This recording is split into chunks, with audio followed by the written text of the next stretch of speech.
prepared for Mac not playing today because we couldn't use that as an excuse for this ball game. Mighty Mouse really working here. Jimmy makes his move. Alapag off the glass. It's good. What a second half for Jimmy Alapag. Here's Alapag for three. Yes, sir!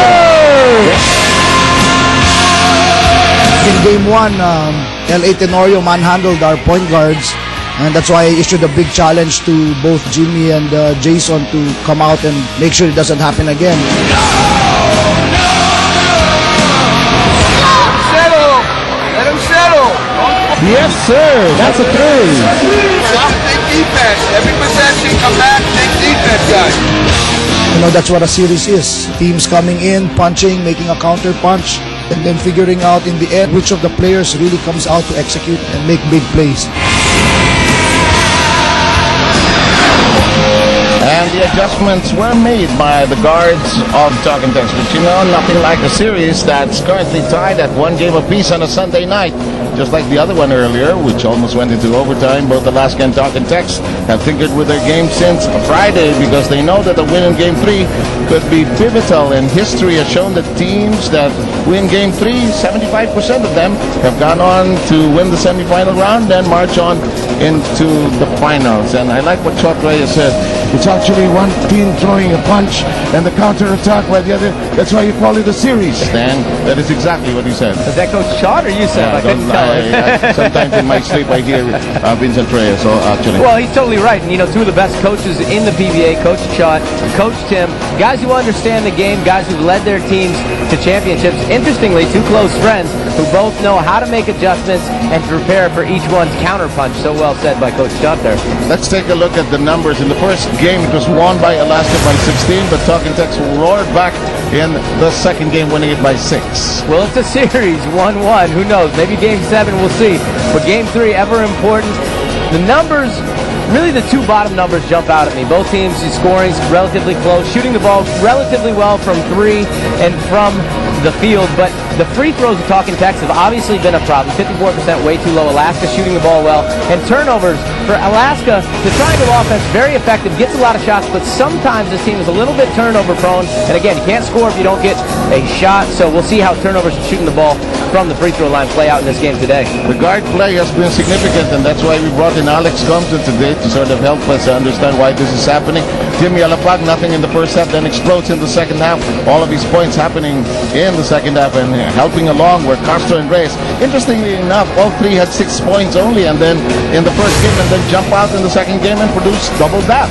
Well, I have a lot of respect for LA Tenorio, tremendous point guard, but he's got his hands full in this series. Jimmy Alapag, Jason Castro, and Ryan Reyes really stepping up in Game 2, responding to the challenge that Coach Chot spoke about earlier and providing points, providing assists, shooting the ball from the outside very well. And these are 3 guys who aren't just great point guards, but really leaders and winners. So a good challenge for LA in this series. And LA Tenorio, there will be a slight dip in his numbers if you take a look at the numbers from Game 1 going into Game 2.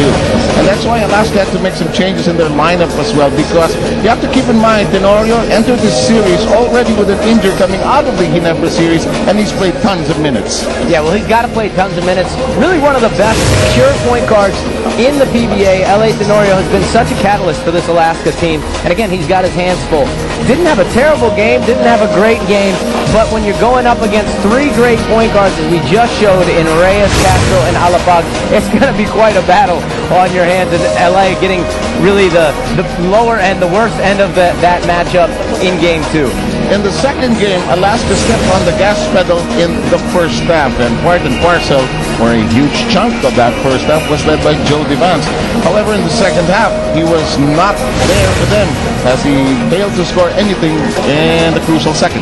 Well, you know, part of this is that Joe Devance was on fire in the first half, obviously. 16 points and a half for any player, tremendous output. And then part of it is probably what Coach Chot said. At halftime, you have a chance to make adjustments. And I'm sure they talked about, hey, we can't let Devance get off here again and score another 16 points, get on fire. And so maybe Joe shut down a little bit, maybe credit the defense of Talking Tex, but nonetheless, he is an integral part of this Alaska team. They're going to really need him here in Game 3. Okay, and our colleagues on the floor, Leah Cruz will report about Alaska, and Gino Rufino will take it for the other side, the Tropang Texters. Ladies first, let's start with Leah.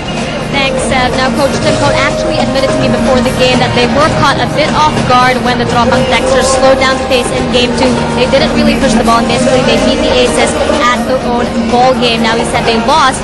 They really lost their discipline and their defensive mindset in the second half. So today they really have to come out with a better defensive mindset, get back to basics, and execute that triangle. Now, he says Talking Tex is really such a talented team. They can try 5, maybe 6 different approaches, different attacks, and it'll all work. Now, for more on Talking Tex, Gino Rufino.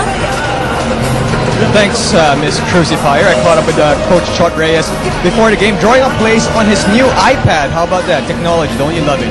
And he admitted that Game 1 of the series was a rude awakening for the team. It was really only during that game when they felt that they were in the playoffs after a month off. In Game 2, they relied on a strong second half as they were able to contain LA Tenorio as well as the second unit of Alaska. Today, they hope to control LA once again, not just his scoring, but also his playmaking. Aside from controlling Showtime, Coach Chot said they need to start the game strong, get defensive stops so they can get out in transition, and of course, to be able to counter whatever Coach Tim Cone throws at them. 7, Alex?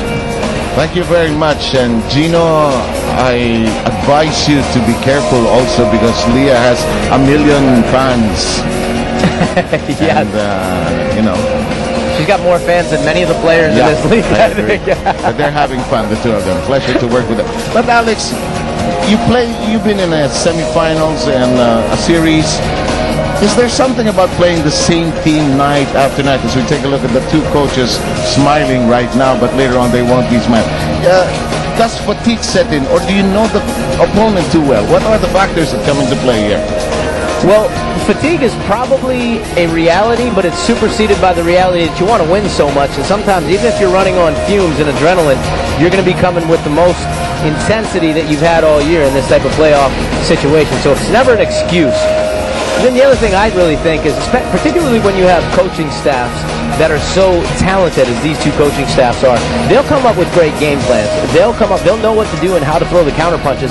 Now it's going to be up to the players to hold to that discipline and execute the things that those coaches saw, the game plan, the adjustments that they made in each game in a series.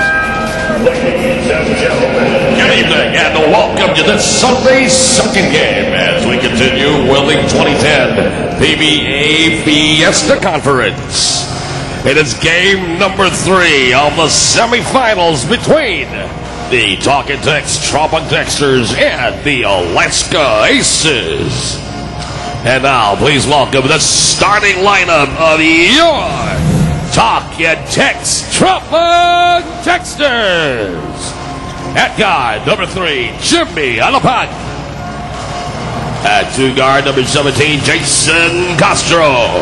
At center, number 5, Sean Daniels. At small forward, number 20, Jared Dillinger. And at power forward, number 33, Randy Del Capo. Head coach of the Tropang Texters is Chot Reyes. And now, please welcome the starting lineup of your Alaska Aces. Starting at guard, number 5, L.A. Tenorio. At shooting guard, number 3, Cyrus Bergio. At center, number 7, Sonny Toss. At small forward, number 38, Joe Devance. And at power forward, number 34, Diamond Simpson. Head coach of the Aces is Tim Cone. Our referees for this contest are Boy Cruz, this is Abrama, and Jumarame with Jono as alternate referee. The 10 gentlemen who will start this ball game. We've got a good crowd with us here despite the sudden, hindi lang showers, sudden downpour of rains, and we hope you're snug, nestled in, embracing somebody you like. And throw away the remote. You won't need that right now. As Chot Reyes is dressed for the weather as usual, and Tim Cone in his standard issue shirt and tie. And here we go. Our referees, by the way, are Cruz, Zambrano, Marabe, and we are underway with game number 3.